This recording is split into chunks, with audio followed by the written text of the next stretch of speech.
Olá, vamos continuar. Estamos fazendo a análise, ensinando o Trivium, e hoje nós vamos começar o capítulo 9. E o capítulo 9, eu penso que a gente vai fazer um vídeo só, porque grande parte dele é um quadro.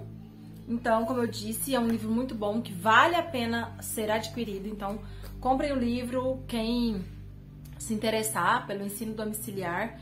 Compre o livro, que esse quadro, principalmente esse que tem no capítulo 9, é um quadro muito interessante. Então, vamos lá. O capítulo 9, ele vai falar sobre a aplicação dos princípios para o estudo da literatura histórica. O que é literatura histórica? São os livros que contam a história. Ele vai falar o seguinte: existem alguns princípios que são fundamentais para você estudar a história. Ele fala que são basicamente 3. O primeiro, que é o nível do conhecimento. Esse nível do conhecimento é para você perceber que a história se repete. Então, ele fala que é muito importante você perceber os ciclos da humanidade e identificar em que momento você está nesse ciclo.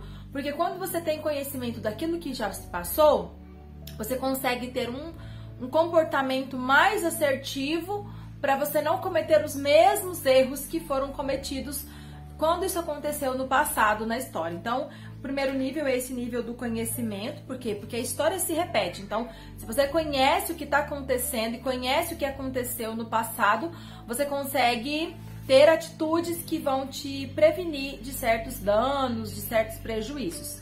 O segundo nível é o nível do entendimento. É você parar e pensar: uau, quando eu compreendo, quando eu entendo a história, eu tenho a chave para o futuro.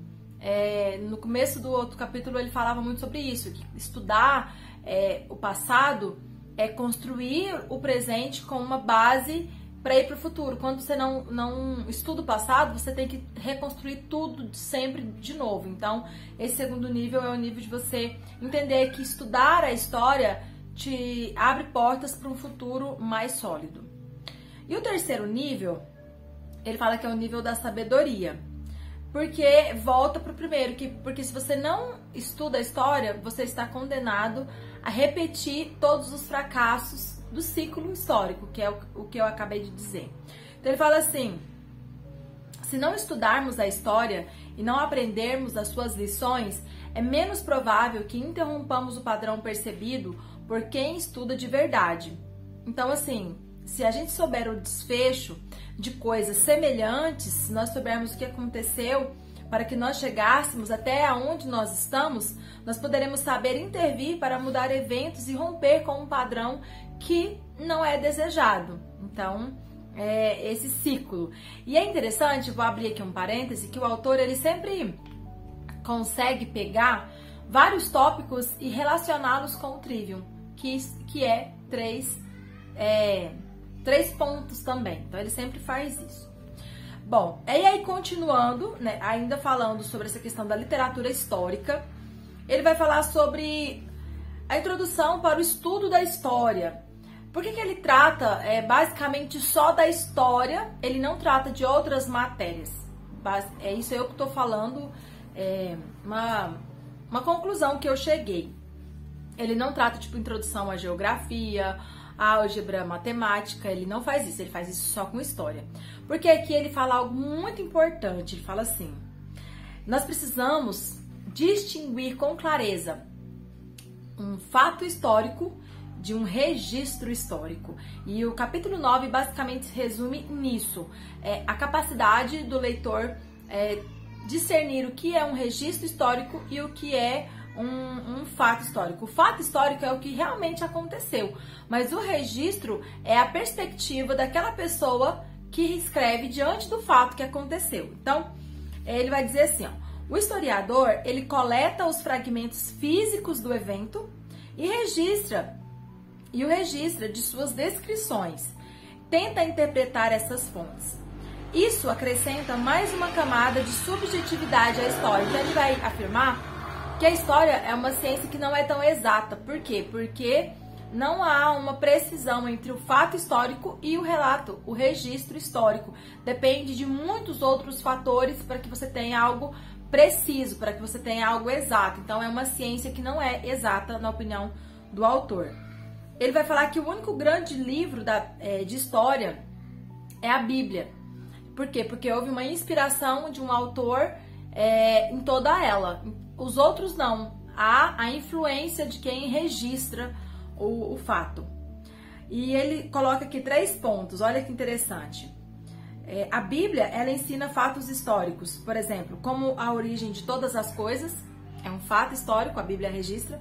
Segundo, a divisão das raças, as causas dos juízos divinos sobre os homens e as nações. Então, tudo que a história vai nos explicar, vai escrever, registrar sobre essas coisas, a Bíblia também registra. Então, o autor ele faz essa comparação, que a Bíblia é o livro por excelência acima de qualquer livro histórico. Principalmente se nós levarmos em consideração essa subjetividade da literatura histórica, que coloca ela como uma ciência não tão exata. Tem um trecho aqui que diz assim, ó: em relação à história antiga, muito da literatura que temos não é a primária no sentido mais estrito. O que é a literatura primária? Ele fala sobre fontes primárias e fontes secundárias. Fonte primária é aquela fonte limpa, é aquela fonte que veio com mais proximidade do fato histórico. Por exemplo, é uma testemunha ocular, é alguém que estava envolvido diretamente com o fato histórico. Esse registro, essa fonte, ele chama de fonte primária. Mas quando você não tem uma fonte primária, você tem que usar fontes secundárias. Então ele fala que na literatura antiga é complicado porque não se tem uma fonte primária, ninguém estava lá. Nós que estamos aqui estudando, quem escreveu na maioria da literatura antiga não estava lá quando aconteceu, ele apenas recebeu de outras fontes, que recebeu de outras fontes e registrou o fato histórico. Então ele fala que em relação à literatura antiga, o que nós temos não é primário, então é uma fonte secundária. Mas ele faz um parêntese. Mas visto que é tudo que nós temos, a maior parte dos historiadores se referem a essa literatura antiga como primária. Ou seja, não tem uma fonte primária, só tem as fontes secundárias. Mas é o que a gente tem. Então a gente precisa usá-las como se fossem fontes primárias, no sentido de que é o mais próximo da verdade que a gente tem. Então por isso que existe um debate muito grande, né, sobre muita literatura em relação à história. A história que é contada na escola, a história que nos é passada, há um debate que ela é muito falsa, que ela é muito mentirosa, que ela foi toda reconstruída, que ela foi toda recontada de acordo com objetivos de pessoas muito poderosas, né? Então, é mais ou menos isso que o autor está dizendo. Olha, a gente não estava lá, a gente não tem ninguém que estava lá, então a gente tem que usar o que a gente tem. E a maioria dos registros históricos vão usar essa linha de pensamento, de considerar o que se tem mais próximo como fonte primária, embora não seja. Bom, agora já ele passando praticamente aqui para o meio já do capítulo, ele fala sobre os critérios para uma avaliação das fontes. Por exemplo, essa fonte não é boa, essa fonte é duvidosa. Como saber, como avaliar quando você for escolher aí, né, um livro, um tópico, um assunto para fazer a grade curricular do ensino domiciliar para os nossos filhos? Você precisa ter alguns critérios. Então ele cita aqui. E é bem interessante esses critérios, até para a gente estudar também outros tópicos, outros assuntos, independente da educação dos nossos filhos. Ele diz assim: o primeiro tópico: a testemunha tem alguma tendência peculiar ou programada? O que é isso? A testemunha que está contando o fato histórico, ela tem uma tendência de ter partido naquilo? Ele dá um exemplo aqui em vários tópicos sobre guerra. Se nós formos citar uma guerra, e se eu faço parte de um lado dessa guerra, eu vou ter a tendência de colocar o meu lado como ou vitorioso, ou como vítima, ou como prejudicado, ou no sentido de que eu estou imprimindo ali o meu partido naquilo que eu estou registrando. Isso é o que ele tenta explicar. Pronto, tive que atender a minha moça, mas já atendi ela, tudo certo. Então, continuando, depois que ele fala sobre esse tópico da tendência, gente, isso aqui é muito importante. porque realmente a maioria da literatura é muito tendenciosa. A gente percebe isso. Você lê e fala, isso aqui não está sendo imparcial, tem muita parcialidade. Então, isso influencia muito na literatura. Segundo tópico, a testemunha tem uma razão para mentir ou distorcer a evidência? Então, se essa pessoa tem motivos para distorcer o que ela está narrando, não é uma fonte confiável. Terceiro, a testemunha entendia o suficiente de um assunto de modo a ser capaz de descrevê-lo com precisão para os nossos propósitos. Então, ele dá um exemplo, por exemplo, mais ou menos assim. Uma pessoa, ela está narrando sobre a guerra, ele é um agricultor, e está narrando sobre uma guerra, e ele vai falar sobre a guerra naval. Ele não tem tanto conhecimento para narrar com precisão algumas informações que são importantes. Então, se essa pessoa não tem um conhecimento prévio sobre o assunto que ele está registrando, pode ser que essa informação não seja tão confiável. Quarto, a testemunha estava contando para nós o que viu ou o que ela deduziu? Por exemplo, nós somos levados a deduzir algo e registrar, né? Tá tudo bem ligado. Ele dá o exemplo aqui dos russos. Os russos, olha a afirmação, os russos não riem muito. Isso é uma afirmação, isso é um fato. Eles não riem muito. Daí, quem registra assim, os russos são deprimidos. Perceba que há uma diferença em afirmar que os russos não riem muito e afirmar que são deprimidos.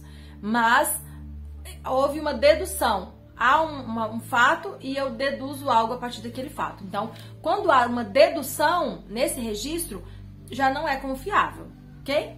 Porque compromete o fato histórico. Quinto e último. A testemunha estava em uma boa posição para relatar o evento? Dependendo de onde aquela pessoa viu o que aconteceu, isso compromete a forma como ela registra. Ele dá o exemplo aqui de um político. Talvez um determinado presidente toma uma decisão, assina um documento, faz alguma coisa e alguém registra aquilo de uma maneira condenatória. Porém, aquela pessoa que registra, ela não estava tão próxima do presidente a ponto de entender por que aquela decisão, por que aquele documento, por que aquela atitude. Isso acontece muito na política, né? Então, a distância, ou seja, a posição dessa pessoa que registra esse fato influencia a credibilidade do fato em si, influencia a fonte, a pureza dessa fonte, ok? E aí, depois que ele fala sobre esses critérios que deveriam ser observados para nós avaliarmos as nossas fontes históricas, ele fala sobre as falácias. Essas falácias são muito parecidas com as falácias que ele fala lá nos outros capítulos, principalmente em relação a debates, né, filosóficos. Então ele fala que o primeiro erro, a primeira falácia é o depois disso, portanto, por causa disso. O que é essa falácia histórica? É que se algo aconteceu depois de um determinado evento, a culpa do acontecimento é do evento. Ele não fala isso no livro, mas eu me lembrei, né, disso, até comentei com meu esposo quando eu estava lendo essa parte. Eu falei, um exemplo que a gente vê muito é a concepção que a gente tem de várias pessoas ensinarem que comer manga e tomar leite faz mal. E a gente aprende que a origem é lá na época dos escravos, porque havia uma restrição para que eles não tomassem o leite, porque o leite era caro.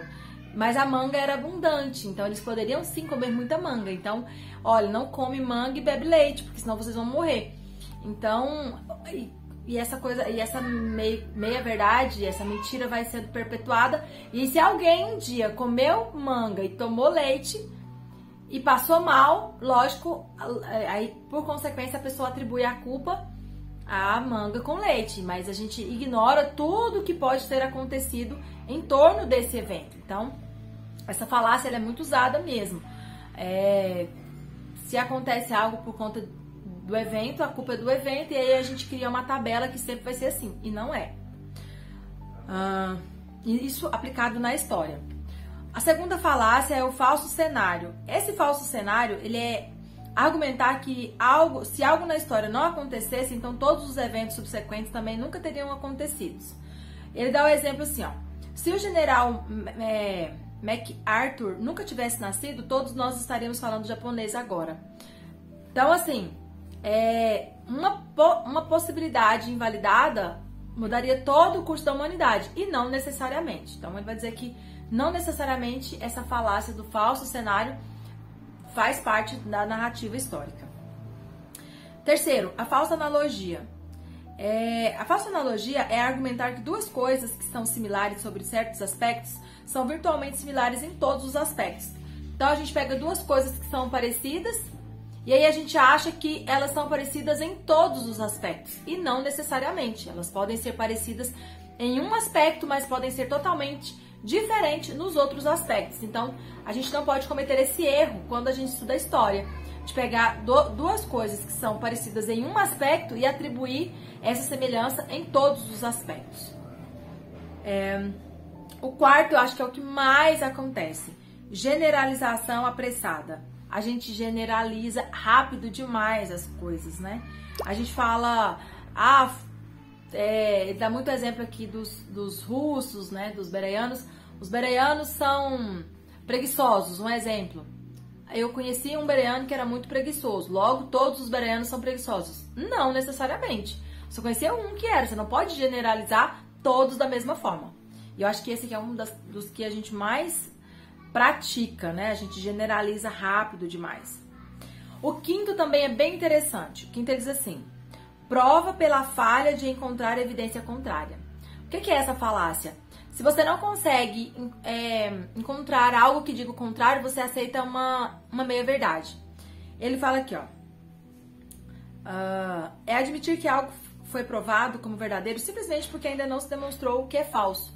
Eu tenho aqui por exemplo, vou pegar esse copo com água aqui. Esse copo com água, essa água aqui, ela está contaminada. E aí eu digo, essa água está contaminada. Aí alguém me diz, mas você fez testes que provam que ela está contaminada? Eu digo, não. E a pessoa fala, mas por que você afirma? Porque ninguém fez também para provar que ela não está contaminada. Tá, mas porque ninguém falou que ela não está contaminada, eu não posso afirmar que ela está contaminada. Não sei se deu para entender, mas assim, por falta de um argumento contrário, a gente faz uma afirmação que também não é verdade. A sexta é a prova da obviedade, achar que todo mundo sabe. Não, mas todo mundo sabe que não pode fazer isso. É uma falácia, não. Todo mundo não sabe, até que alguém ensine. Meu marido fala assim, o óbvio precisa ser dito, porque a gente tem muito isso, né? Não, mas isso é óbvio. Não, mas isso tá na cara. Não, não tá. Você precisa falar. O óbvio precisa sim ser dito, ser explicado. A sétima falácia, prova pela massa. Gente, isso aqui também é muito sério. É aquela prova de que se todo mundo pensa assim é porque deve ser verdade. Não, pode todo mundo estar errado. Então essa é uma falácia muito perigosa também. A oitava, são 10. A oitava é apelo à autoridade. Isso aqui é quando a gente fica citando. Quando a gente cita pessoas importantes, mas o historiador fulano de tal falou isso. Aí a gente pensa assim, mas então o historiador fulano de tal falou, é verdade. Não, pode ser que o historiador fulano de tal esteja sim errado. 9. Falso dilema. Esse falso dilema é assim. Como que eu vou dar um exemplo aqui? Vou pegar o exemplo do livro mesmo.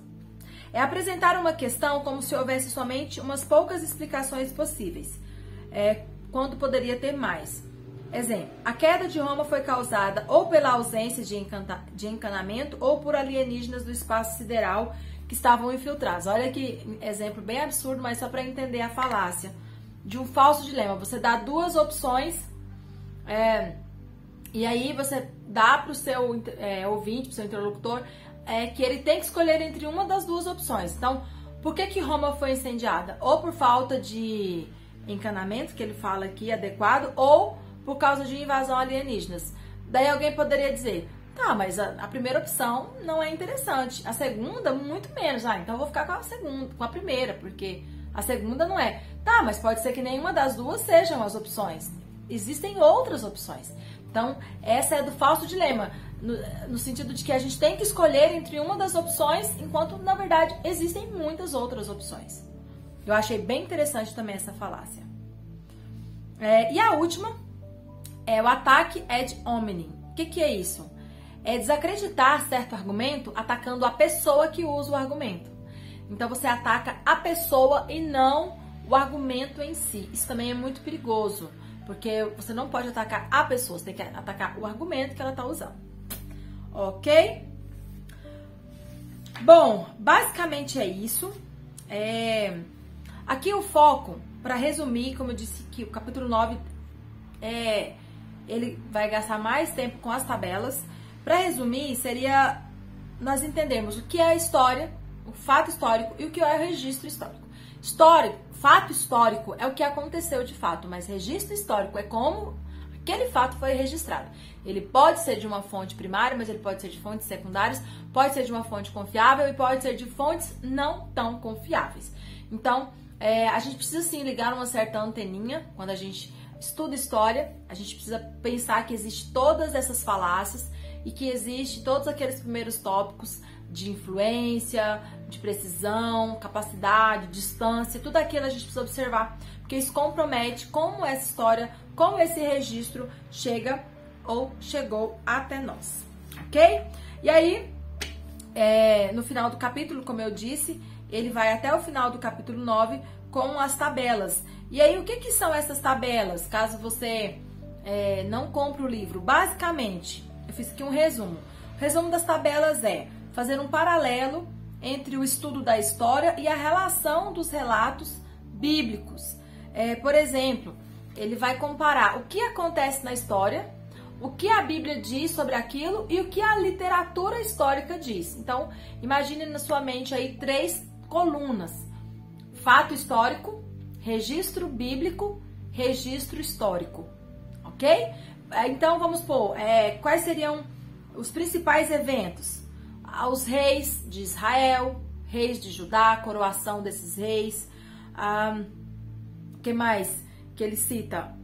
Os impérios, por exemplo, Império Assírio, Império Babilônico, Império Persa. E aí ele coloca ali, né, nessa tabela, o que aconteceu? Vou dar um exemplo dos impérios. O Império Assírio. Qual que é o evento histórico? O Império Assírio. Qual os principais personagens? Sargão, Senaqueribe. O que a Bíblia registra? Segunda Reis, os profetas, né, que são nesse período dos cativeiros, Isaías, Jeremias. E o que a literatura histórica registra? Daí ele dá várias literaturas, ele dá vários exemplos, que seriam até sugestão para a gente usar como recurso para fazer um paralelo entre esses eventos, o registro bíblico e o registro histórico, tá? Sempre lembrando que esses registros históricos, por mais que às vezes não são fontes primárias, são consideradas primárias porque é o mais próximo do evento que nós temos. Então, se considera como fonte primária, ok? São tabelas nesse sentido, de fazer esse paralelo entre os fatos históricos e os registros bíblicos e os registros históricos. Então é isso. Deus abençoe vocês. E o capítulo 9 a gente já encerra. Na próxima aula a gente vem com o capítulo 10, que eu penso também que um vídeo vai ser suficiente, porque ele é um capítulo bem de conclusão. Beijo, Deus abençoe vocês. Até a próxima.